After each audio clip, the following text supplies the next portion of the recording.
안녕하세요. 오늘 날씨도 굉장히 화창하고 또 이제 가을이 지금 곧 다가오는 그런 좋은 계절이라서 다들 야외도 많이 나가시고 그러시는 것 같아요. 오늘 이렇게 강의를 들으러 이렇게 좀 와주셔서 다시 한번 좀 감사를 드립니다. 저는 제 이름을 조은수라고 하고요. 서울대학교 철학과에서 불교 철학을 가르치고 있습니다. 제가 청화 큰 스님을 뵌 것은 제가 미국에서 이제 저 늦게 유학을 갔어요. 아까 이제 주지 스님께서 이제 제가 서울대에서 공부를 했다고 소개해 주셨는데, 제가 학부는 자연대학을 들어갔습니다. 그래서 서울대 자연대를 들어가서 또 약대로 이제 그 학과 배정을 받아가지고 좀 적응을 잘 못하고 힘들게 보내다가, 그래서 철학과로 제가 석사부터 대학원부터 이제 철학과로 가서 공부를 하고, 그리고 나이가 좀 들어서 32살인가 3살에 미국에 이제 유학을 갔어요. 그래서 미국에 이제 저는 산스크리트어라든지 티베터 같은 그런 고전 언어를 좀 배우고, 그것을 통해서 불교를 좀 다시 한번 공부해보고 싶어서 그때 갔었는데, 그때 제가 미국에서 공부할 때 가장 큰 수학 중에 하나가 청화 큰 스님을 만난 거예요, 사실.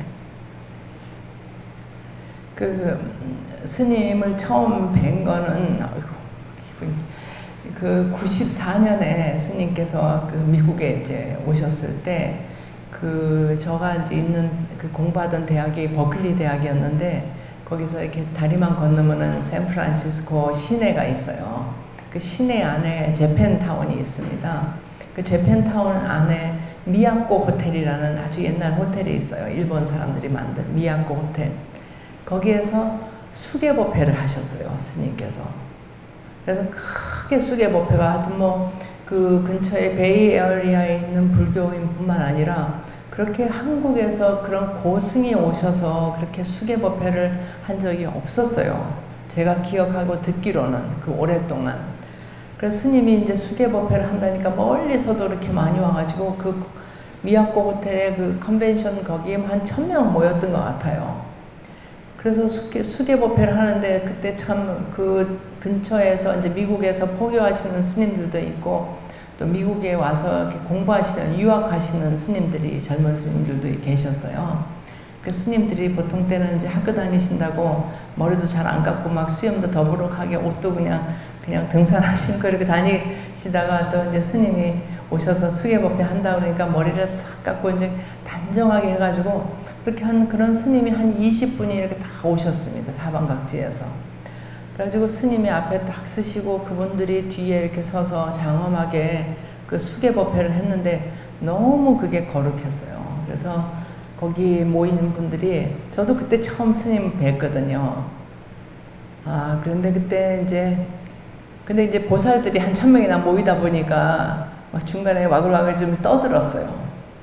그랬더니 스님께서 지금 떠들지 마라, 이렇게 얘기하셨어요. 그때 저희가 깜짝 놀랐죠. 보통 우리 절에 가면은 보살들이 좀 뭘 하더라도 스님들이 그냥 봐주시잖아요. 그게 이제, 야, 이거 꾸짖어봤자 별로 저기가 없다 생각해서 그럴 수도 있고, 우리 스님께서는 그러면서 뭐라고 그러셨냐면, 이 자리에 이렇게 많은 스님들이 모이셔서 다 이렇게 보살계 신도들을 이렇게 좋은 계를 주기 위해서 와 있는데, 받는 사람이 대도가 돼야 된다, 이렇게 얘기하셨어요. 그걸 준엄하게 꾸짖으셨어요. 전 또 스님이 저렇게 꾸짖으시니까 처음 봤어요. 사람들이 너무 놀래가지고, 그래서 정신 바짝 차리고 이제 그때 계를 받았죠. 저는 그게 너무 인상적이었어요. 그러니까 스님께서 그 계를 받는 의의에 대해서 말씀하시고, 그리고 너희들이 불자라면 수행을 해야 된다, 그거를 얘기를 그때 하셨어요. 그래서 어떻게 보면 이제 미주 한국 불교의 어떤 새로운 시작을 예고하는 그런 모임을 그때 하셨습니다. 그래서 그때 이후로 이제 제가 스님이 굉장히 또 저 유학생이라고, 저뿐만 아니고 거기서 유학하는 학생들 많이 격려해 주시고 그러셨어요. 네, 그래서 제가 이번에 이제 불교학 대회를 제가 하고 그런 행사를 이렇게 치르면서 예전에 스님 생각이 났습니다. 스님이 참 공부 열심히 해서 훌륭한 학자가 되라 이렇게 얘기하셨던 걸 만분의 일이라도 보답하는 길이었던 것 같아서 참 흐뭇했고요. 그리고 이제 오늘 이렇게 광륜사 와서 또 스님 사상에 대해서 발표를 하게 되니까 제가 참 감회가 새롭습니다. 그래서 오늘 제가 말씀드릴 내용은 그 청하 스님의 사상이나 또 그 생애도 굉장히 거룩하신 분이 많이 있고, 그래서 스님이 2003년에 이제 입적하시고 난 다음에 이후에 많은 노력들이 있었습니다. 그래서 오늘 우리 광륜사 주지 스님께서 이렇게 이제 또 그동안 그 세미나 이런 거 계속 하시고 하셔서 제 생각에는 그 연구 성과라든지 이런 것이 많이 그 축적이 되었으리라 생각이 됩니다. 그래서 지금 제가 말씀드리는 내용은 어떻게 보면은 또 다 중복되는 내용일 수도 있어요. 근데 제가 조금 느끼는 거는 이제 청하 스님 참 사상이나 너무 이렇게 배울 점이 많고, 저는 이제 평생 스님 제자라고 생각하고 이렇게 지내왔는데, 아직도 보면 스님 사상이 너무 좀 어렵게 이렇게 전달이 조금 미비한 부분도 있지 않나. 그래서 저는 뭐 스님 사상 제가 안다고 하기는 그렇지만은 또 이제 학자의 입장에서 조금 쉬운 말씀으로 한번 옮겨볼까 싶어서 이제 오늘 이 자리에 나왔습니다. 그 제가 지금 보여드릴 것은 우선 처음 제가 이제 스님 그 미국에 오셔서 계실 때 그때 사진을 좀 찾아가지고 한번 좀 보여드리려고 가지고 왔습니다. 그래서 여기 계시는 분들은 아마 미국의 그 캘리포니아 그쪽 서부에 정말 날씨 좋은 거기 가멜이라는 곳이 있어요. 거기 옛날에 클린트 이스트우드라는 유명한 배우가 거기 시장을 하는 것으로 유명하고 아주 이제 부유한 사람들이 이렇게 좀 잘 지내는 정말 경치도 좋고 그 기후도 좋고 그런 곳입니다. 거기 스님 계실 때 거기서 이제 그 이런 행사들이 좀 있었어요. 그때 찍었던 사진을 몇 장 지금 한번 보여드릴 테니까, 그때 이게 95년 그때쯤이거든요. 그래서 그때 스님 모습을 한번 좀 보시라고 좀 가져왔습니다. 자, 이 보시면 이제 이 스님이세요. 네.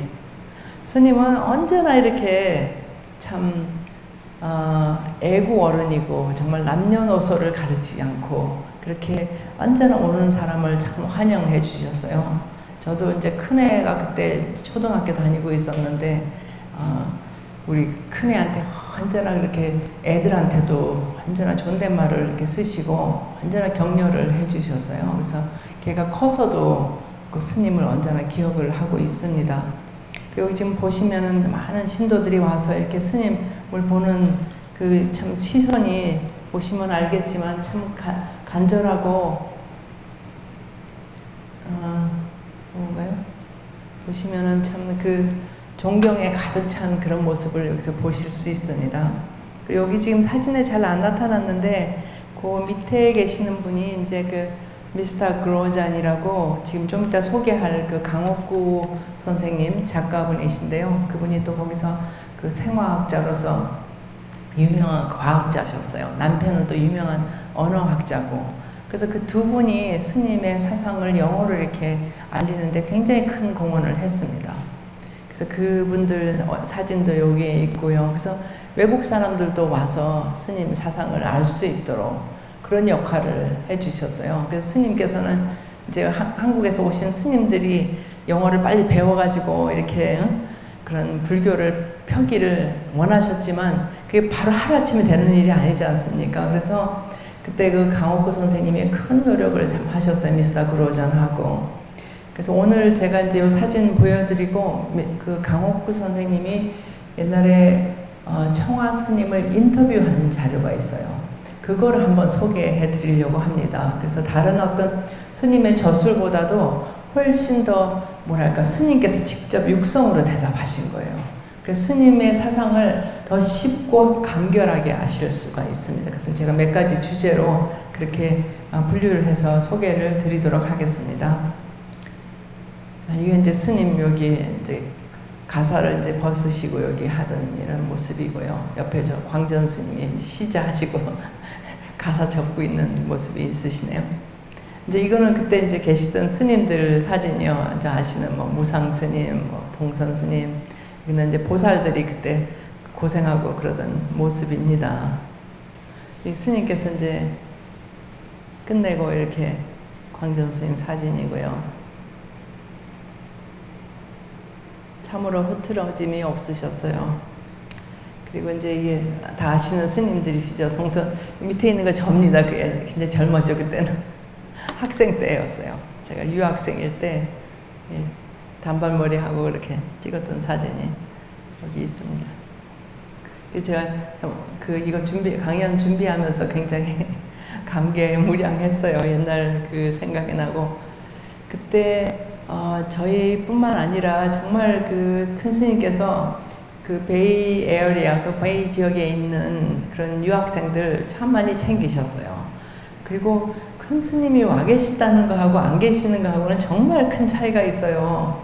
그래서 큰 어른이 있다는 것은, 그러니까 그 카멜까지 가는데 한 3시간 가야 됐거든요. 저희가 한 2시간. 그래서 매주 가기는 어려웠지만 그래도 그 스님이 언제나 옆에 계시다는 그것이 큰 힘을 그때 줬습니다.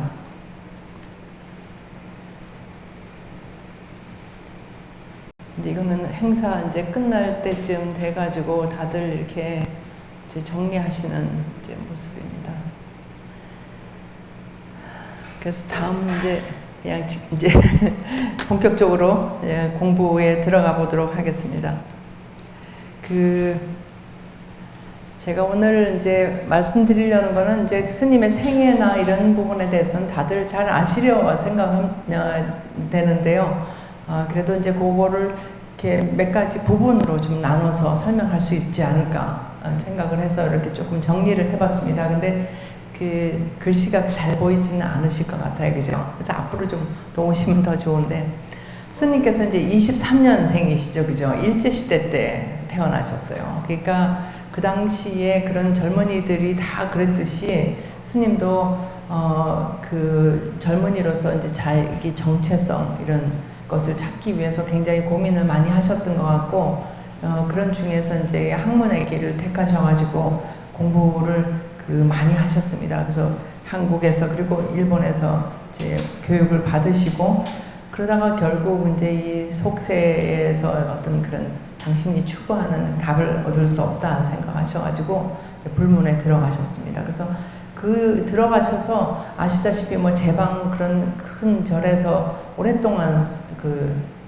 정진을 하셨죠. 거기에 대해서는 뭐 다들 잘 아실 거라 생각됩니다. 거기에 대해서는 책도 많이 나와 있고, 스님께서 얼마나 가열찬 그 정진을 하셨는지 뭐 신화적인 그런 얘기들이 많이 있죠. 뭐 장자부라 하신 얘기, 뭐 그런 그것에 대해, 그리고 이제 견성하신 얘기도 많이 있고, 그런 부분은 다 잘 아실 거라 생각이 들고요. 저는 그 이후에 이제 스님께서 이제 이런 중생구제 내지는 이런 포교의 어떤 그 뜻을 품으시고 밖으로 나오셨죠. 그게 이제 85년이고요. 그래서 태안사에서 이제 그 회상을 이뤄서 제자들을 모으셔가지고 그때 결사 들어가셨죠. 그때부터 매스컴이나 이런 사람들이 다 주목을 했잖아요. 근데 아시다시피 85년은 이제 어떤 때였냐면은 이제 성철 스님 이전에 뭐 여러 큰 스님들이 이제 한국 불교의 어떤 정체성은 어떤 가나선이다 이렇게 얘기를 하셔가지고 한 가지 수행법, 이것이 옳은 길 이런 말을 많이 얘기를 하셨어요. 정로, 뭐 옳은 길 이런 식으로. 그런데 우리 스님께서는 조금 다른 방법을 말씀하셨어요. 그게 이제 연불선이라는 것인데, 거기에 대해서 많은 사람들이 또 그걸 동의하는 사람들도 있었고, 또 어떤 사람들은 많은 또 다른 얘기들도 하고, 그런 얘기를 그런 여러 가지 좀 혼란이라고 할까요? 갈등이라고 할까요? 그런데 계셨지만은 스님께서 전혀 거기에 어떤 당신의 주장을 아니면 당신의 그 생각을 끊임없이 얘기를 하셨어요. 그러니까 스님의 그 생각이라는 것은 이 수행이라는 것은 그리고 이제 그 수행자가 누구냐 또 그 환경이 어디냐에 따라 가지고 얼마든지 유연하게 대응을 해야 되고 지금 그 당시는 어떤 가나선 일변의 그런 보다는 이 그 연불선이 가지고 있는 어떤 정토적인 그런 요소가 굉장히 필요하다 이런 말씀을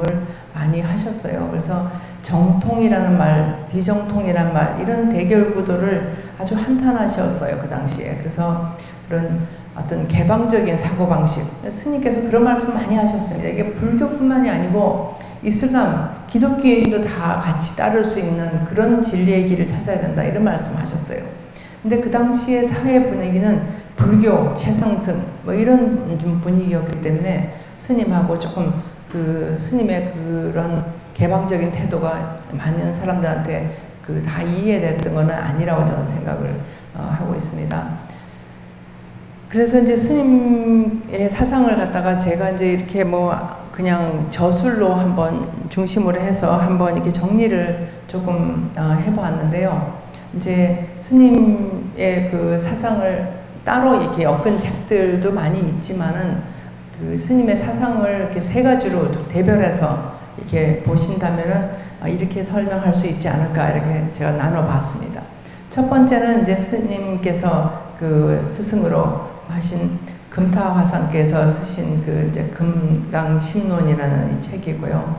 근데 그 안에서 이제 실상삼매라는 이 사상을 그 사상에서 그 책에서 계승을 하셨는데 사실 이제 이거는 그 금강신론이 약간 이제 천태 불교적인 그런 공가중 중간 사상에 기반한 그런 사상이셔가지고 그거를 아마 스님께서 어떤 사상적인 기본으로 삼으신 것 같고 그리고 이제 두 번째로는 어떤 이런 정토 사상적인 측면 스님께서는 그 당시에 선을 하시는 분들은 정토를 이게 타력이라고 생각해서 좀 하시하는 그런 분위기가 있었어요.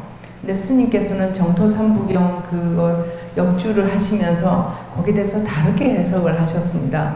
스님이 생각하시는 정토라는 것은 유심정토, 내 마음의 정토를 말하는 것이고 아미타불은 내가 가서 복을 달라고 기복하는 그 부처라기보다 나의 불성자리, 나의 그 어떤 실상을 말하는 그것으로서 그 아미타불을 해석을 하셨거든요. 그래서 요 뒤에서 다시 한번 좀 말씀을 드리겠습니다만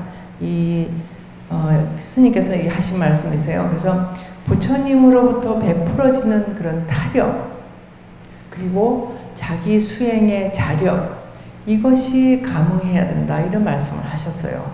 그러니까 수행은 자력만 되는 것도 아니고 타력만 되는 것도 아니다 이 말씀을 하신 것이죠.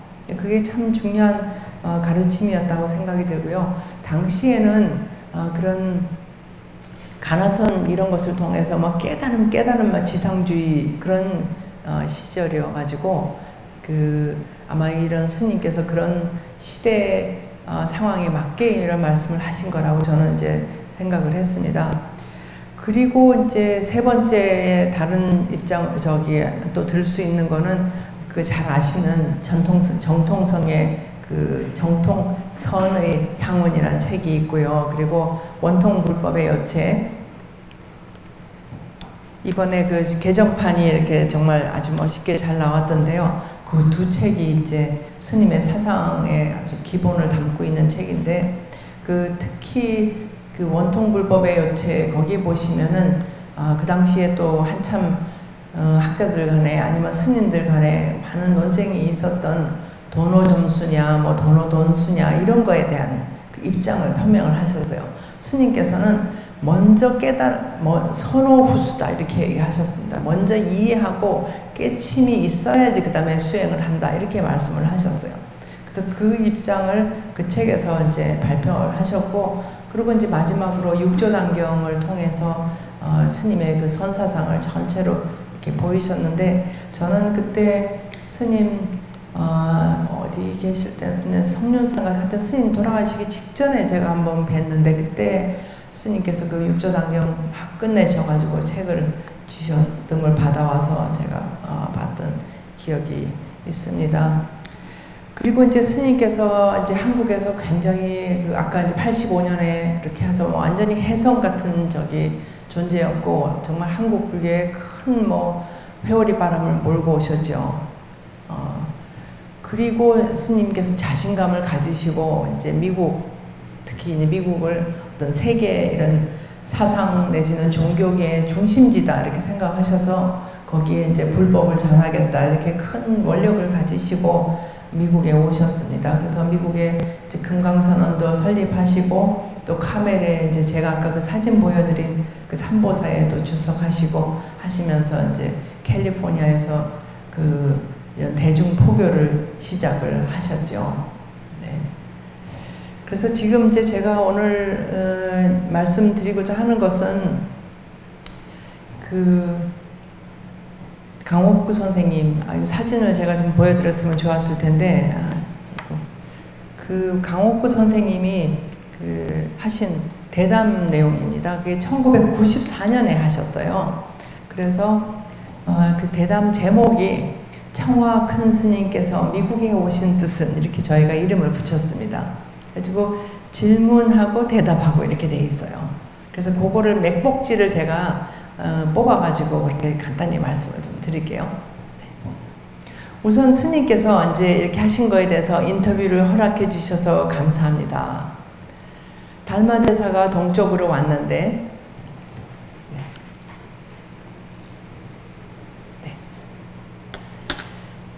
달마대사가 동쪽으로 오셨는데 큰 스님께는 서쪽으로 오셨다 이거죠. 그죠? 서쪽의 한가운데인 미국으로 오셨죠. 그래서 큰 스님께서 미국으로 오신 의의가 무엇입니까? 이렇게 여쭈었어요. 저도 그때 같이 있었어요. 그랬더니 제가 온 것은 거창하게 달마대사가 동쪽으로 온 거에 비대할 수는 없다. 우리 스님은 언제나 참 너무너무 겸손하셨어요. 언제나. 그래서 당신께서는 미국 불교 발전에 조금이라도 도움이 될까 해서 왔다. 그리고 당신께서 이제 지금 나이도 벌써 그때 94년이면 벌써 23년생이니까 70이 넘어서 오셨거든요. 그러니까 나이도 많고 능력도 부족하지만 미국에서 한국 불교의 어떤 구심점 역할을 하면 어떨까? 또 미국의 그런 여러 가지 불교들끼리 종파 간의 어떤 갈등 양상도 있고, 더군다나 미국 내에서 종교 갈등이 참 심해졌거든요. 근데 진짜 지금 생각해보면 스님께서 너무나 해안이시죠. 그때 스님께서 그걸 벌써 예견을 하신 것 같아요. 그러고 나서 한 10년 돼서 이후에 이제 이슬람하고 기독교 세계 간의 충돌이 있어가지고 미국의 트윈타워 폭파가 있고부터 이제 완전히 전쟁 모드로 들어갔잖아요. 그죠? 그래서 그 스님께서 그거를 그때 미리 아마 그런 걸 예견을 하신 것 같아요. 그래서 불교가 이런 것을 좀 앞으로 같이 이슬람도 같이 대화하고 크리스찬도 같이 대화할 수 있는 그런 가르침을 좀 펴고 싶다. 이렇게 말씀을 그때 하셨습니다. 그래서 불교의 진면목을 세계에 알리는데 이제 도움이 되고자 해서 왔습니다. 이렇게 답변을 하셨습니다. 그래서 그 뒷부분이 조금 더 있는데요. 스님께서는 미국에 오셔서 어떤 이런 선언을 만들시고 싶으시냐, 그렇게 저희 질문을 했어요. 그때 저희가 이런 질문을 했던 이유는 저희가 참 미국에 이제 거기 삼보사에 오시는 신도분들은 다 미국에 오셔서 거주하시고 거기 이제 유학생으로 오신 분도 있고 그냥 상업적인 이런 여러 가지 이유로 이민 오신 분들, 그런 분들이 이제 한국 스님들 모셔다가 이렇게 불교 신행하는 그런 조그만 이런 불교 어떤 공동체였죠. 그런데 그런 데에서 이제 공부를 해도 한국하고 한 몇십 년씩 다 떨어지고 하니까 이게 수행은 어떻게 해야 되는지, 불교도 불자라면 어떤 식으로 살아야 되는지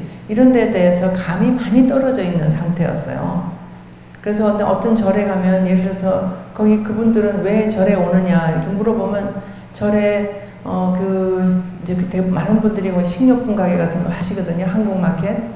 그런 거 하고 문 닫고 절에 가면 그래도 스님이 전기밥통에 밥이라도 있으니까 가서 밥 한 숟갈 그 스님이 그 절에서 한입 먹고 그리고 집에 가는 거.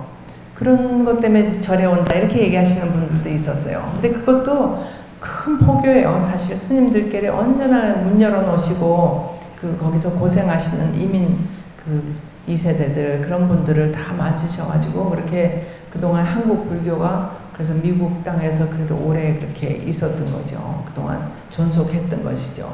그거를 이제 큰 스님께서는 그거를 넘어서서 그렇게 마음에 위안을 주고 저녁 때 정말 힘들게 하루 종일 일하고 나서 가서 한국식으로 밥 한 끼 그래도 김치하고 먹을 수 있는 그런 위안을 주는 데를 넘어서서 어떤 정말 진정한 수행의 길로 들어갈 수 있는 이런 불교를 가르쳐야 되겠다 이렇게 생각을 하셨던 거예요. 저희들은 완전히 정신이 번쩍 나는 그런 순간이었습니다. 그런 큰 스님이 오셔가지고 그렇게 꾸지람을 하시고 수행을 해야 된다 이렇게 얘기하셔서 저희들이 그냥 정신을 많이 차렸죠.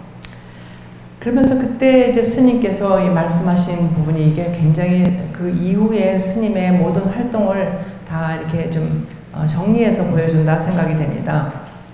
스님께서 그 부처님 당시의 정통선을 미국에 뿌리내리고 싶다.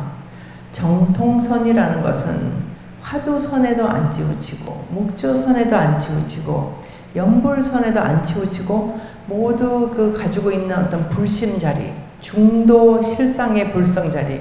여기서 중도 실상이라는 것은 이제 스님께서 굉장히 많이 쓰시는 건데요. 중도라는 것은 이제 어디에도 어떤 치우치지 않는 그 중도를 말씀하시는 거고, 모든 사람들이 가지고 있는 그 어떤 불성을 말씀하시는 거고, 실상이라는 건 깨달음의 그 당처에서 얘기를 해야 된다. 이런 말씀이에요.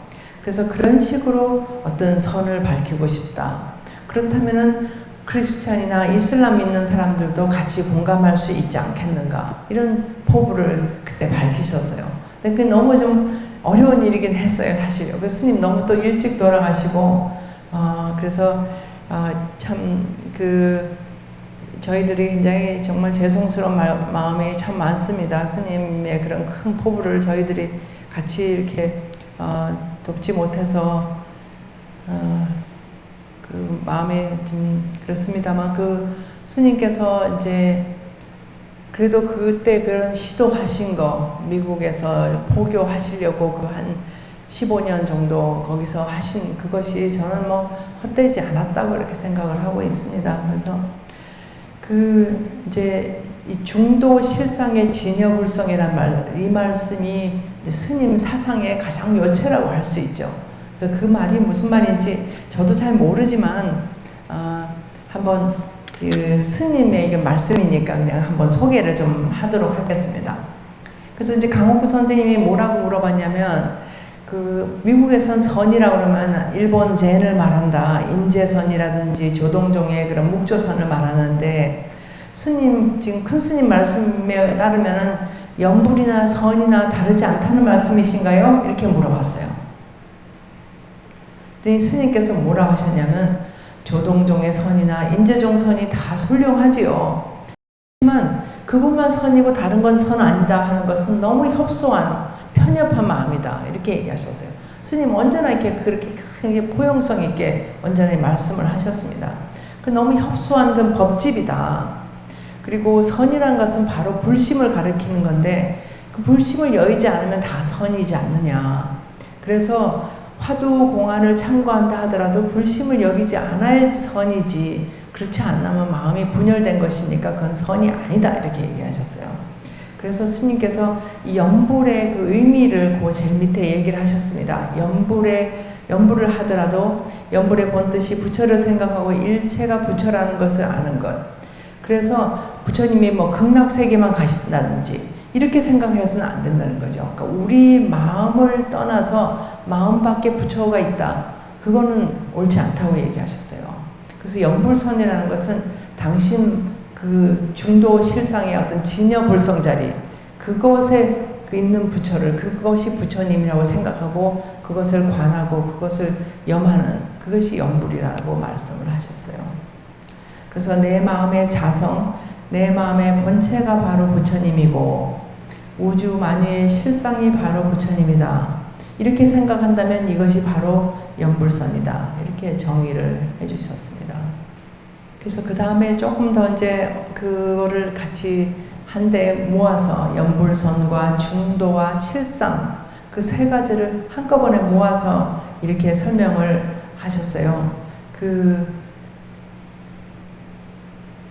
두 번째 보시면은 중도 실상의 자리는 어디에도 안 치우치는 것이다. 그렇게 하고 그 다음 말씀이 굉장히 중요하세요. 우리 중생이 보듯이 이 세상을 허망무상하게만 봐서는 안 된다 하셨어요. 또 그렇다고 텅 비어서 공이니까 없다 이렇게 봐서도 안 되고 그것이 중도인 거예요.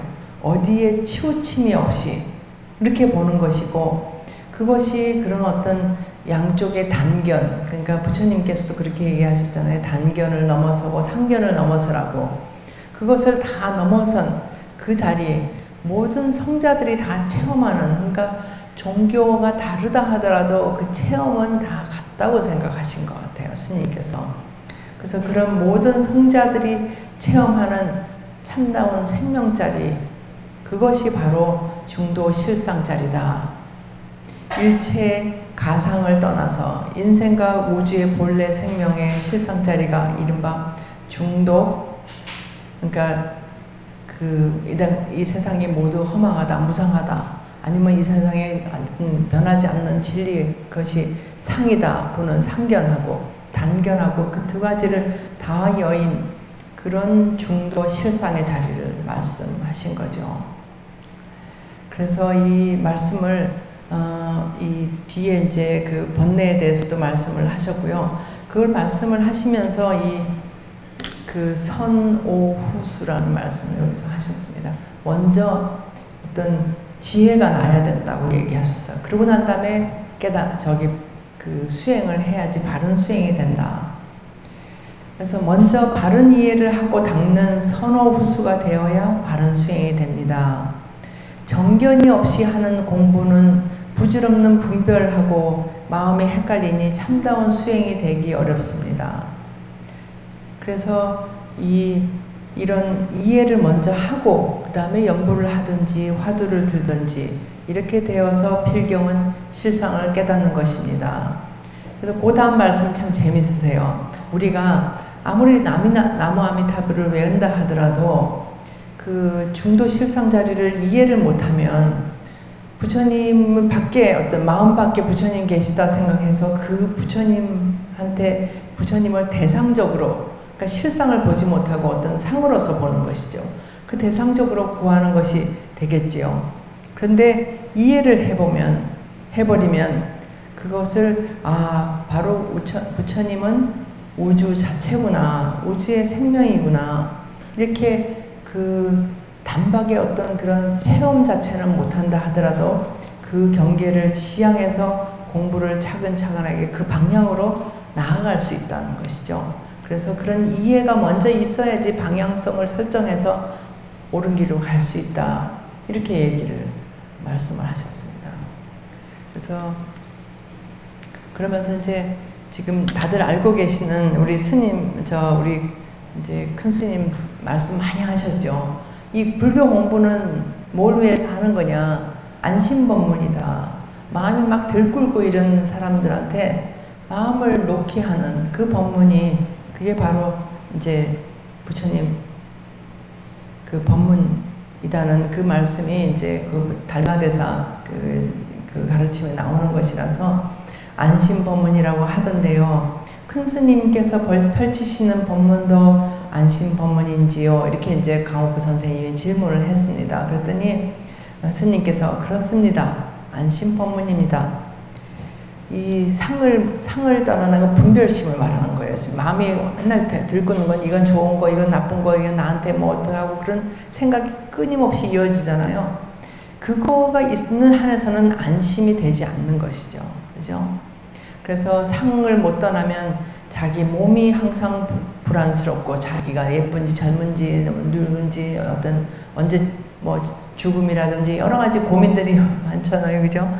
그 자기 지위에 대해서 불안하고 내가 언제 죽는가에 대해서 불안하고 그런 사람은 마음에 평화가 없는 것이에요. 그래서 안심을 할 수가 없는 것이다. 그래서 안심 포문이 되려면 그 바냐바라밀이 전제가 돼야 된다. 그래서 바냐바라밀이라는 것은 이제 바냐라는 것은 지혜, 위즈덤을 말하는 거죠.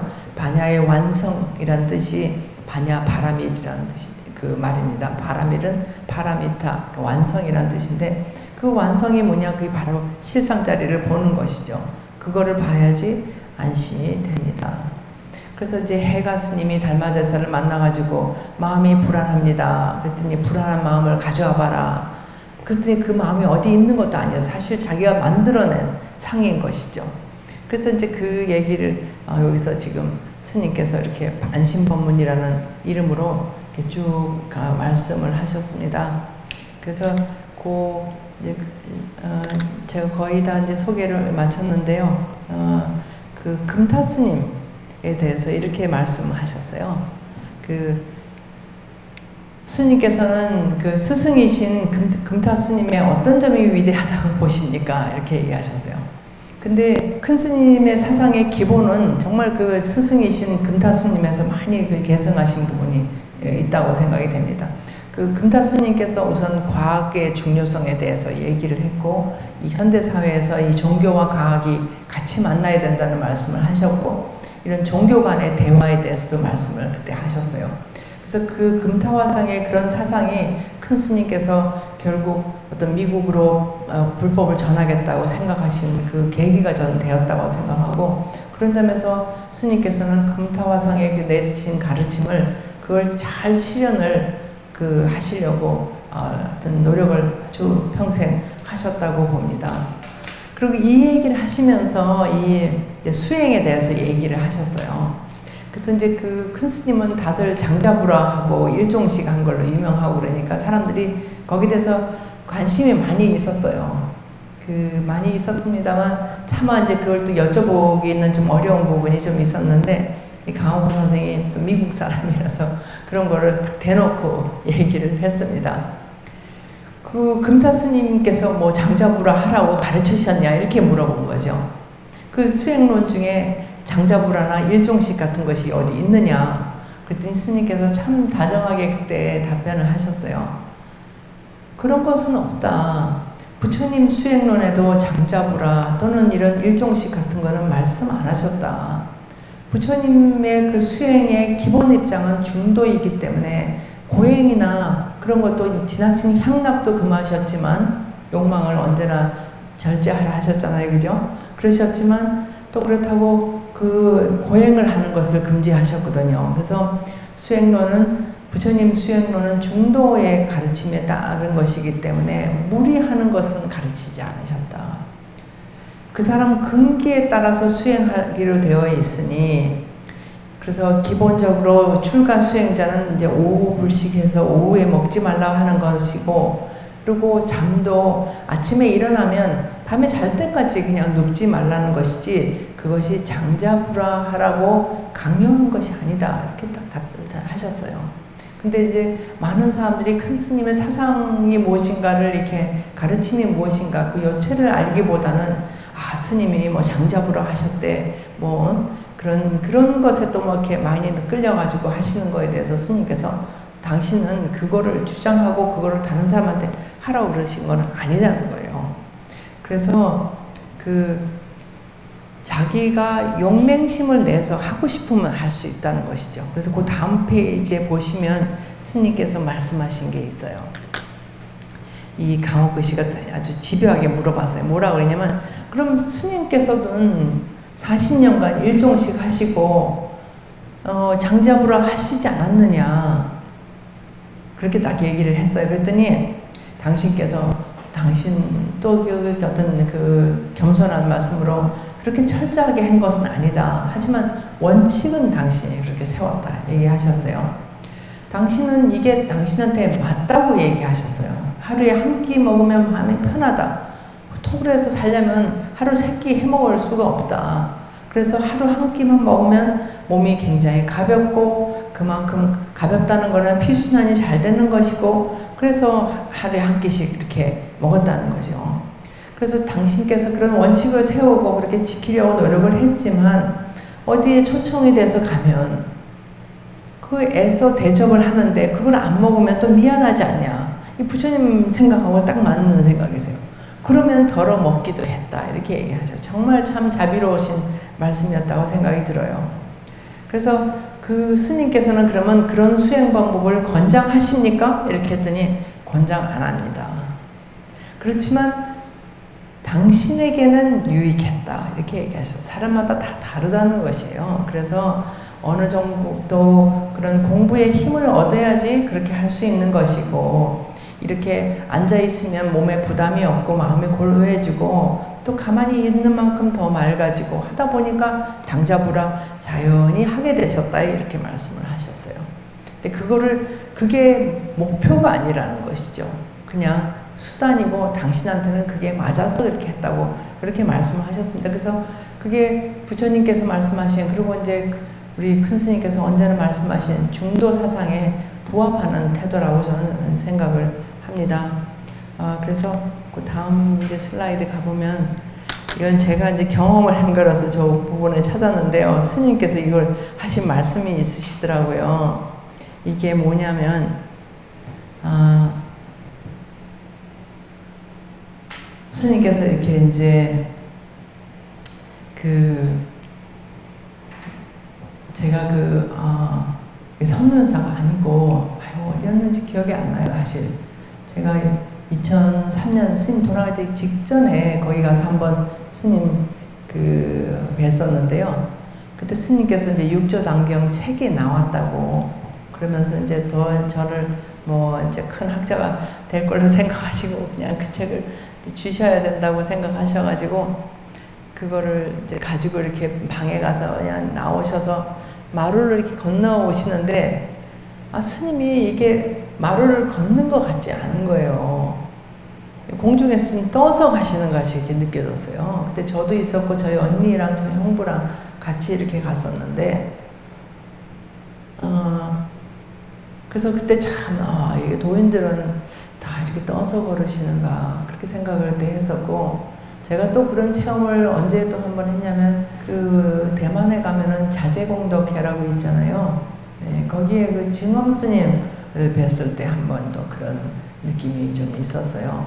그랬더니 이제 스님께서 물론 그 말씀을 한 건 아닌데 제가 이제 이거 강의 준비하면서 찾다 보니까 그런 말씀이 있어가지고 그러면 이제 번뇌 뿌리가 뽑히면 이제 천안통이 나오는 거 아니냐. 그래서 스님 천안통 하십니까? 이렇게 물어본 거예요. 그랬더니 스님께서 뭐라고 얘기하시냐면 번뇌 뿌리가 뽑히려면 천리만리 당신은 아직 멀었다 이렇게 얘기하셨어요. 평생 노력해야죠. 그래서 옛날 경론에 보면 번뇌의 뿌리가 뽑히면 발이 하늘로 뜬다는 말씀이 경론에 있습니다. 이렇게 얘기하셨어요. 그랬더니 강옥그 씨가 정말로 발이 하늘로 뜰까요? 그랬더니 그때 스님께서 무게를 못 느끼다는 것이죠. 사실로 이 세상의 모든 것은 그게 다 유심조 만들어낸 것이기 때문에 무게가 있지 않은 것이다. 나라는 생각, 그 관념, 번뇌 때문에 무게를 느끼는 것이다. 이렇게 얘기하셨어요.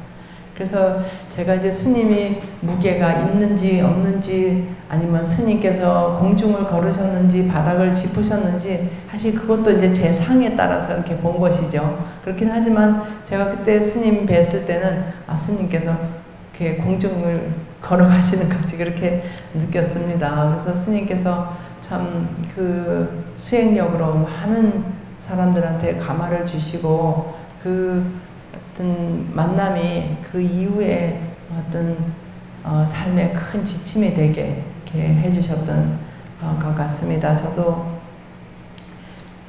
스님 그때 뵈고 지금 이제 한 20년 마지막으로 뵈고 한 20년 지났고요. 처음 뵌 걸로 이제 시작하면은 30년 이제 넘었는데 이제 뒤에 가서 나중에 생각을 해보니 제가 이제 스님 가르침, 스님의 격려, 그런 스님의 기대 뭐 이런 것이 있어서 제가 그동안 한 30년 그래도 무탈하게 잘 있지 않았나 이런 생각을 하게 돼서요. 그래서 이제 마지막 마무리로 이렇게 한번 말씀을 해봤습니다. 스님께서 스님의 사상의 그 입장을 한마디로 정리를 한다면 우선 그 스님의 저술 속에 보시면은 이 스님의 그런 어떤 통불교적인 그 회통하는 그런 입장이 아주 잘 나타나고 있어요. 곳곳에 나타나요. 그래서 스님께서는 소승, 대승, 뭐 인도, 중국 이런 구분을 별로 안 하시려고 하셨어요. 뭐 교종, 선종 이런 것도 마찬가지고요. 그래서 이 불교사에 나타난 여러 이론을 그런 교상에 의해서 그리고 이제 그 어떤 교학적인 특징에 의해서 그리고 이제 수증론이라는 것은 이게 깨달음으로 가는데 얼마나 효과가 있는가 그게 더 중요하다고 보셨어요. 그러니까 굉장히 좀 효율적이고 어떤 실용적인 입장을 보신 거고 연불선을 제창하신 것도 그런 입장에서 하신 것이라고 저는 좀 생각이 됐습니다. 그래서 이렇게 종합적이고 통섭적인 이해를 통해서 다른 어떤 교리들을 상호 대차해서 해석하고 또 서로 간의 어떤 상위를 그런 해소시키는 역할을 하신 것 같습니다. 불교 사상에 대한 종합적인 그런 접근법 이것이 그 청하 스님에게서 아주 특징적으로 나타나는 사상 경향이라고 생각되고 이것은 또 금타화상에 있어서도 뚜렷하게 보이는 그런 특징이라고 생각됩니다. 그리고 이제 청하 스님의 그 연불선 수행법이라는 것은 이제 정토와 선사상을 결합한 것이고 그 아미타불이라는 것은 자성부처를 말하시는 것, 자기 자신의 속에 부처님을 말하는 것이고요. 그것을 염하고 진여 실상 이 어떤 세계에 있는 그대로의 모습 지난주에 임승태 교수님이 오셨다고 하고 앞으로 또 이제 조준호 교수님이 오셔서 아마 그 얘기를 하실 텐데 그 야타부탐 이제 부처님이 가르치신 게 그거거든요. 세상을 있는 그대로 보라는 거. 그게 바로 진여 실상이거든요.